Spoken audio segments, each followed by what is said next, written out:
Jadi buat Fadlizon ya, sudahlah, jangan faktanya ini malah dibolak-balik. Seakan-akan Densus 88 itu benci sekali terhadap agama tertentu, seperti agama...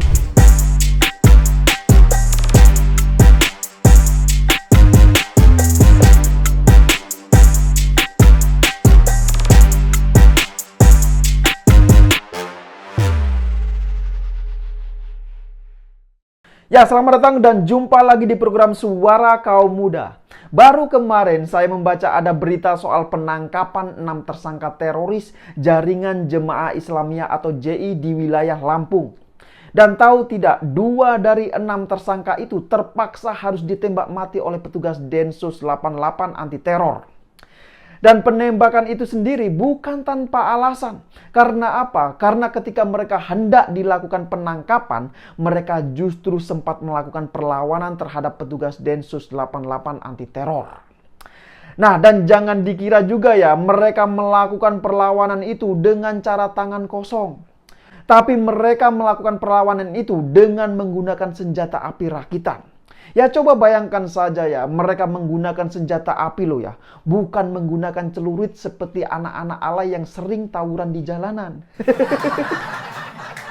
Jadi perlu diketahui dan dicatat bahwa ketika hendak dilakukan proses penangkapan itu, terjadilah situasi baku tembak antara gerombolan teroris dengan para petugas Densus 88 anti teror. Nah, jadi daripada nanti anggota Densus 88 yang menjadi korban, ya mending gerombolan teroris itu saja yang dikirim untuk menghadap Tuhan. Setuju gak? Ya, jadi dari 2 tersangka teroris yang berhasil ditembak mati oleh petugas Densus 88, mereka ini adalah berinisial N dan ZK. Bahkan ketika kontak senjata itu berlangsung, salah satu dari anggota Densus 88 ini mengalami luka tembak serius dan terpaksa harus menjalani perawatan. Nah, coba bayangkan saja ya, anggota Densus 88 sudah bertaruh nyawa untuk menjaga keamanan negara. Namun bisa-bisanya masih saja ada kader partai yang meminta agar Densus 88 itu dibubarkan. Nah, ada apa sebenarnya di balik semua permintaan itu? Apakah dia ini sengaja agar masyarakat yang nanti akan menjadi korbannya? Ya, sekedar informasi saja bahwa tersangka N yang tewas ditembak oleh Densus 88 itu sudah masuk dalam daftar pencarian orang atau DPO sejak tahun 2016 lalu. Nah, tersangka inisial N ini juga diketahui merupakan sosok pembantu pelarian pelaku bom Bali 1. Ya, selain itu, dia juga diketahui sebagai pentolan dari kelompok Jemaah Islamiyah atau JI di Lampung. Dan tahu tidak, di lokasi penangkapan tersebut juga ditemukan sebuah bunker yang digunakan sebagai bengkel untuk merakit senjata api dan sebagai gudang persenjataan. Nah, coba bayangkan saja ya, apakah gerombolan teroris yang seperti ini tidak berbahaya? Ya, menurut saya ini jelas sangat-sangat berbahaya. Makanya jujur saja ya, saya gak habis pikir ketika ada orang yang katanya wakil rakyat, tapi justru menginginkan Densus 88 itu dibubarkan.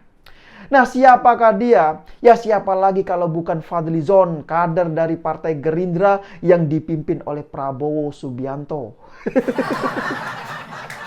Ya, mungkin masih ada yang ingat sebelumnya Fadlizon ini pernah mengusulkan agar Densus 88 itu dibubarkan.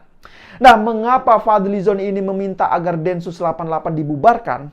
Jadi salah satu alasannya itu adalah karena Densus 88 itu dianggap telah menyebarkan narasi Islamofobia. Begitu menurutnya. Lah, ini gimana ceritanya coba? Masa gara-gara menangkap seorang teroris atau gerombolan teroris, kemudian Densus 88 itu dianggap telah menyebarkan narasi kebencian terhadap Islam? Lah, wong sudah jelas bahwa para teroris itu yang melakukan kejahatan dengan mencatut nama Islam. Mereka menggunakan nama dan simbol-simbol Islam. Mereka menggunakan nama Jemaah Islamiyah pun itu atas dasar inisiatif mereka sendiri, bukan inisiatif dari pihak Densus 88. Makanya kalau ada yang tidak suka dengan Islam, ya jangan yang disalahkan itu pihak Densus 88. Apalagi menuduh bahwasanya Densus 88 itu telah menyebarkan narasi Islamofobia. Ya, sekarang kalau Fadlizon menuduh pihak Densus 88 menyebarkan narasi Islamofobia, maka jelas itu adalah tuduhan yang mengada-ngada kalau menurut saya. Ya sekarang kalau nggak ingin ada yang menganggap Islamofobia ya, seharusnya Fadlizon itu mengusulkan saja kepada kelompok teroris itu agar jangan memakai nama Jemaah Islamiyah. Ya mungkin bisa memakai atau menggunakan nama Jemaah Kadrunia. Ya sekarang coba bayangkan saja, mereka menamai kelompoknya itu dengan nama Jemaah Islamiyah, membawa nama atau simbol-simbol agama Islam. Dan itu jelas telah mencatut nama Islam. Tapi apa yang mereka lakukan selama ini? Mereka justru melakukan aksi-aksi terorisme dengan dalih untuk memperjuangkan demi nama agama. Nah, jadi siapa sebenarnya yang telah menciptakan narasi Islamofobia? Bukankah justru mereka? Jadi tolong dipikirlah. Jadi buat Fadlizon ya, sudahlah, jangan faktanya ini malah dibolak-balik seakan-akan Densus 88 itu benci sekali terhadap agama tertentu seperti agama Islam. Padahal apa yang dilakukan oleh pihak Densus 88 itu tidak ada kaitannya sama sekali dengan agama. Semua itu murni karena kemanusiaan dan ingin memberikan rasa aman kepada masyarakat dari segala bentuk aksi-aksi terorisme. Nah, melihat semua kejadian ini, lantas pertanyaan saya adalah, di mana seorang Fadlizon sekarang ini? Apakah Fadlizon tidak tahu bahwa kemarin itu ada aksi baku tembak antara Densus 88 dengan kelompok teroris di Lampung? Atau jangan-jangan Fadlizon justru mendukung kelompok teroris yang telah berhasil menembak salah satu anggota Densus 88? Ya kita nggak tahu juga kan? Nah, kalau itu yang terjadi, maka pertanyaan saya adalah, jadi Fadlizon ini sebenarnya wakil rakyat atau wakil teroris? Kan itu pertanyaannya, benar gak? Dan melihat semua ini, Ketua Umum Gerindra Prabowo Subianto pun tidak berkutik sama sekali. Bahkan Fadlizon ini seakan-akan dibiarkan terus melakukan manuver-manuver untuk memberikan stigma negatif kepada pihak pemerintah. Ya termasuk framing bahwa seakan-akan pemerintah saat ini benci sekali terhadap Islam atau Islamofobia. Ya, tapi saya paham sekali, mungkin itu adalah bagian dari strategi yang dilakukan oleh Fadlizon dan Prabowo Subianto untuk menjaga suara dari kelompok kanan. Ya, bisa jadi seperti itu.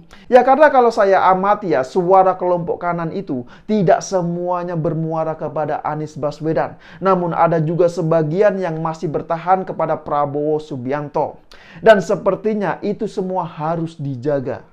Ya bahkan Amin Rais ya dan partai umatnya belakangan ini juga telah menyatakan secara eksplisit bahwa mereka ini siap nantinya untuk mendukung Prabowo Subianto apabila nanti Anies Baswedan tidak bisa maju sebagai calon presiden di 2024. Jadi bisa dikatakan ya bahwa posisi Prabowo saat ini seakan-akan dijadikan sebagai ban serep oleh Partai Umat dan Amin Rais.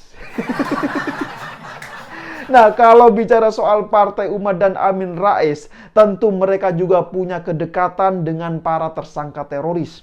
Bahkan ada juga kader Partai Umat yang telah menjadi tersangka teroris. Namun dia ini masih mendapatkan pembelaan dari Partai Umat. Coba bayangkan saja, lah apa ini nggak parah?